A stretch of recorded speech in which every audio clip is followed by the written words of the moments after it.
Hi, this is Sergeant Beast Larson. Welcome to part 3 of CO Life, Correction Officer Life, Courts and Prisoner Transports. I'm going to talk a little bit about the differences and some important tactical things to consider that guys overlook all the time. Now, I've got a background, 2 SWAT teams. I'm retired police, worked in a max security prison, was a CERT member for a year, tactical squad, assistant commander. I've done a lot of these high-risk, top 200 level transports, and also worked in a county jail and watched a lot of things that I did not like that were not professional. I just want to give some training, some safety tips about this. First, let me talk about the county jail detention center. What I've seen in my experience, and they never let me go, it seemed to be the senior officers. It was like a privilege, a rite of passage. I'm senior, I'm gonna take him to court. Normally, the court is in a room right there at the county, and you're just escorting them down the hall, and they sit in there, and it looks like a lounge in a car dealership. Several inmates waiting for court TV kind of thing to happen. But every now and then they'll need to go a couple counties over, or to another location, or maybe down to federal court and back. And that tends to be a senior officer. They don't strip search them before they take them, all the ones I've seen. They give them a quick pat down, and it's a real quick pat down. They may put some belly chains on them, maybe just some handcuffs, in front, no waist chain, and a leg iron, so they can't run. And a lot of times it's a single man escort. That's crazy in my mind. You're asking for trouble, because one man escort in a vehicle while driving, you've got to pay attention to what they're doing in the back. You didn't do a strip search. You're not completely safe and sure of what you're doing. You drive down, you got to get them out. It's routine. It becomes so routine to that officer. One thing about prisoner transports is never let it get routine or you'll be attacked. And it's been on the news in the last decade, many attacks, and several in Atlanta, Georgia, Colorado, New York City. There's been several officers attacked, inmates going to court. So keep this in mind. You don't want to become a soft target. I'm going to use the soft target, hard target. Hard target meaning you're difficult to get to as an officer. You're trained, you're aware, your awareness level, your surveillance level, your tactics are outstanding, that anybody that's trying to attempt an escape or an attack on you becomes very difficult. A soft target means it's very easy. It's just walk up and take it like candy from a baby. Do not be a soft target. When you get to the courthouse, there, that one officer will take them, go inside, and that's it. Now, guys, you're, detention officers, you put a gun on, you may put a vest on. Some guys say, I don't wear a vest unless it's a murderer. Guys, I've had some really, really good fights with DUI 3rd and 4th offenses that are going away to prison, and they're about to get divorced and lose their kids. They're going to fight harder than the guy with the murder charge. He's just waiting. He's got an attorney. He's waiting to snitch or come up with a plea deal. So don't assume the charge is going to get you out of an attack. Now we talk a little bit about the prison, how that works a little different, and then I'm going to talk tactical for both. Prison usually gets determined a day ahead of time, 1 to 2 days ahead. Deputy warden captains, unit managers, or that level of administration are involved in this, and they determine what they call in Georgia top 200, and that's they're ranked in the computer by their crime, their potential for violence, the violence they've committed while in prison. So they put these factors together, also their rankings in a gang. So they come up with that. If it's top 200, then it has to be CERT or attack squad escort, and it's always a 2-man. If they're not in that, then it's still going to be a 2-man for the prison. They don't let, one officer, one inmate out of a prison to go. I'm thankful they're smart enough to keep that as 2 all the time. Minimum of 2. They'll come out, and I've done some low risk and some high risk. Come out, in a prison, they get strip searched. Stripped down, jumpsuit gets put on, belly chains, chain down in here. Very, very, and when you're doing this, it's not just 2 officers. There's usually 4 to 5 plus a supervisor. So there's strength in numbers. Remember officer presence. Number 1, bring buddies that are big, that can present themselves well, remember that. So there's a good thorough strip search, good securing, ankle chains, everything. And these guys know what they're going. And it's kind of rare for them to go to court. They handle a lot of stuff, outside of that. They're going, if they've communicated with people on the outside to try any escape attempt or anything, you're not going to know. You just have to be ready. 2 officers go, you've got your handguns, you've got a shotgun, a rifle sometimes. More heavily armed than a county jail person going. You go, you head to your court location, you get in court, you get them in secure. There's back doors. Usually when they're coming with an inmate, the sheriff's department knows, so they know to anticipate and watch for that vehicle. Sometimes the sheriff deputies will come out and you'll get a couple extra uniforms to help you.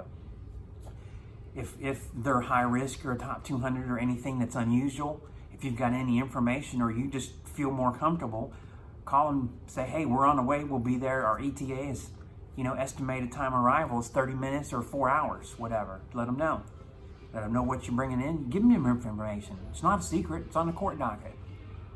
Hey, this Sergeant Larson, we're coming in with inmate so-and-so. This is what his charges are. This is what we think. We're not suspecting a whole lot, but want to be cautious. We'll call you when we're 10 minutes out. Maybe have a guy or two step outside if you can. There's nothing wrong with doing and asking for that. There's no shame in that. That's being smart. You get into your court thing. Remember, family members are in court. You don't let them get close to anybody. You don't want anything passed. You don't want anybody to attack your inmate. You don't want your inmate to attack anybody else. Then you go in reverse, you come back. That seems kind of simple. Here's the training part. I saved this for last, and I'll put this in the notes. Watch this to the end of the video. I've come from SWAT teams where we've done this. Let me tell you my fast story. We took on the sheriff's department. I was a SWAT guy. We had a high risk escape attempt. We knew, we had information, we had intel.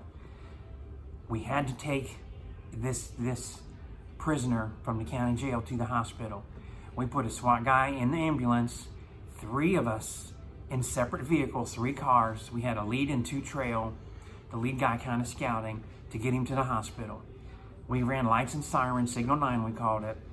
Did everything, being very tactical. We had our intel, we had our plan. The hospital knew, security knew we were coming. They knew it was about 10 minutes, 11 minutes at the most.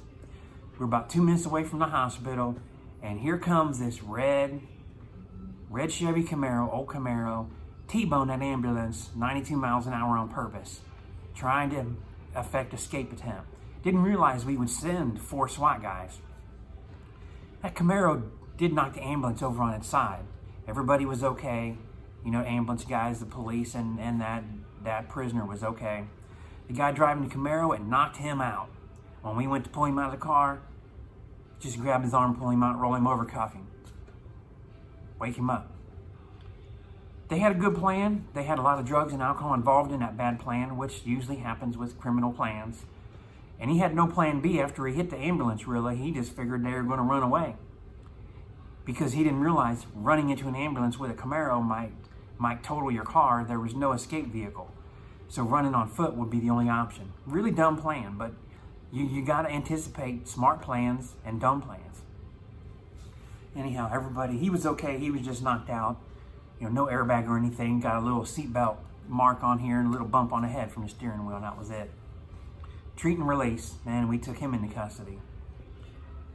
So here's what you really need to think about. If you're taking somebody, whether you're alone at the county jail or you're in a prison, they give you information, you've got time. In county jails, most of them allow you to have cell phones.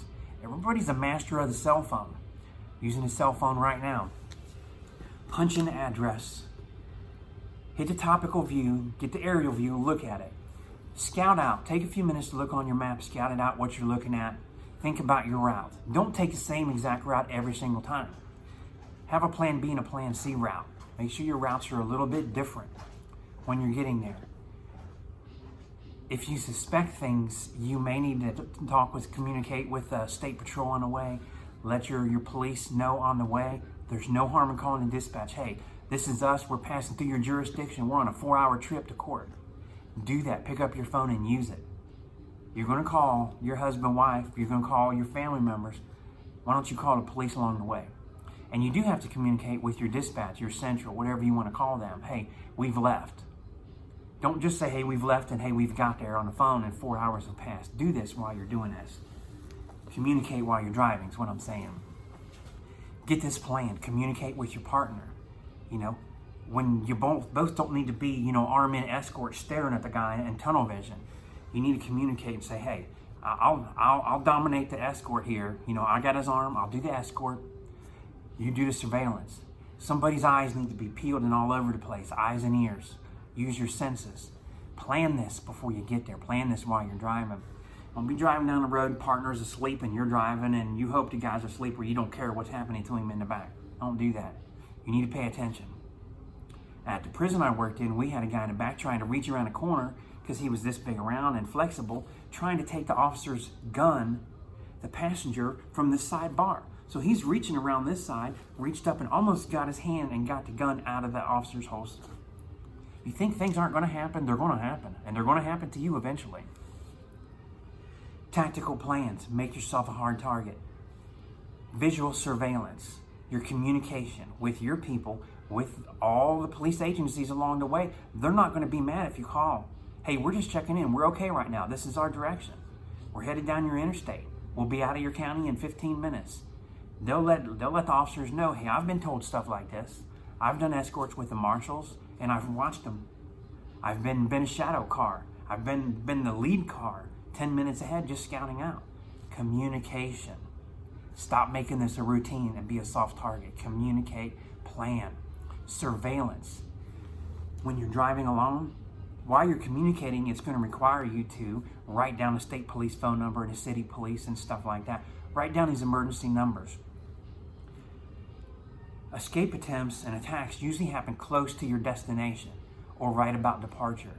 So wherever that courthouse is you're going to, you need to know that police department. You need to know where the nearest hospital is in case something happens. If you guys get shot, don't sit there and think, oh, I'll just call 911, an ambulance, come save me. They got great paramedics. You may need to drive your buddy and get him there or he's going to die and bleed out in your hands. Think about this. Know the police, know the fire, know the hospital locations. Know these important things. Never hurts to put the FBI numbers in there or email. Never hurts to put marshal's numbers or email in there. Think about this stuff as you're doing this, guys. I've done a lot of high-risk things that I've jumped out with machine guns and facing down 20 enforcers from the Hells Angels. I've done this stuff because of a witness. We had a good plan, nobody got hurt. We had a good plan, nobody got hurt. I'm saying that twice. When you're in class and they repeat something 2 or 3 times, that's a test question. I'm telling you, have a good plan. Let's go back and recap real quick and we'll wrap this up. Visual. Look at the destination and your route visually on your phone. Plan it out in your head. Communicate that with your partner. Communicate everything with your partner. Who's the tactical guy? Who's going to be the prisoner, observer, escort, holding his arm, holding the cuffs? You know, the one that's going to put him on the ground if something goes bad while the other guy's pulling out whatever weaponry to protect you guys. Plan this ahead of time. I'll do this, I'll do that. If it's a long trip, take turns and switch your roles so you got a fresh face and fresh eyes. This is your life. I was working in Georgia when the 2 officers were killed on the transport bus in that escape attempt. I was working. I interviewed and talked with people. I interviewed at length one of the inmates on the bus that was in the front seat that watched all this, told me every exact detail and what happened and what went wrong. I've been on a lot of special ops teams. That's been my whole career. 30 years of special ops, running, weight training. You don't have to do that as much as I did, but you need to pay attention. Communicate, observe, plan. And there's nothing wrong with writing down some notes, put stuff on a paper. Let your lieutenant captain know, hey, this is what we figured out. We're doing this. This is our plan. This is how we're going to make this happen. We're going to get them there, get everything safely and return, or make the one-way and the drop-off safely. Let them know that you know what you're doing and you care about your job. Don't just, got the inmate, you got him, yep, let's go, get in here, boy, shut up. You can't talk like that. You can't do that. That's not how it happens. You're responsible for their safety. You're responsible for you and your partner's safety as well. And you're representing your agency. You're representing your agency. That's important. So think about all these tips. I know it's about 15 minutes, but it's a lot of information. Play it back, write some things down, think about this stuff. And if you're not sure, talk to a senior guy. Talk to a senior CERT guy, tax squad guy that's done this before. They'll give you some pointers. Hopefully they'll be good pointers like this. So hit the like button. Welcome to CO Life. If you're new, if you're thinking about being a correction officer, I hope this series helps you, as well as all the other videos that I've put out already. So like, share with everybody. Safety, strength in numbers, and hit the subscribe button. Join Team Beast. Sergeant Beast Larson. See you next time.